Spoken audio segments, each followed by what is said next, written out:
Ausculta cardíaca. Ideal de ser realizada em ambiente calmo, com paciente colaborativo e com a pele desnuda na região do tórax a ser avaliada.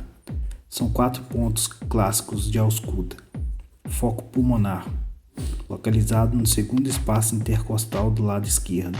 Foco aórtico, localizado no segundo espaço intercostal direito.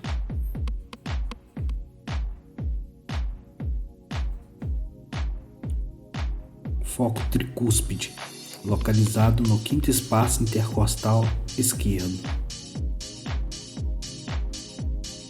Foco mitral, localizado no quinto espaço intercostal esquerdo na linha hemiclavicular.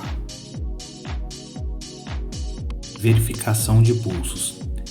Com as digitais do dedo indicador e médio, posicioná-los sobre a artéria a ser analisada e fazer a contagem de pulsações durante 1 minuto. Aferir bilateral para classificações. Pulso carotídeo, localizado no pescoço ao lado da traqueia.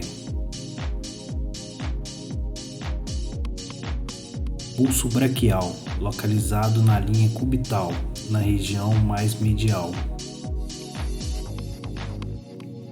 Pulso radial, localizado na região do punho do lado do polegar.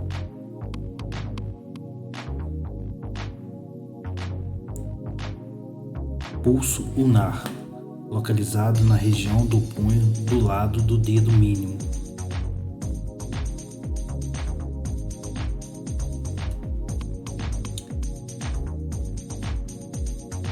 Pulso femoral, localizado na região inguinal.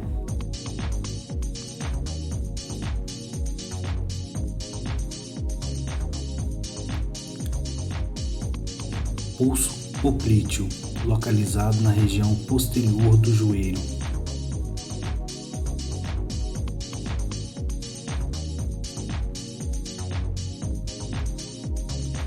Pulso tibial posterior, localizado posteriormente ao maléolo medial.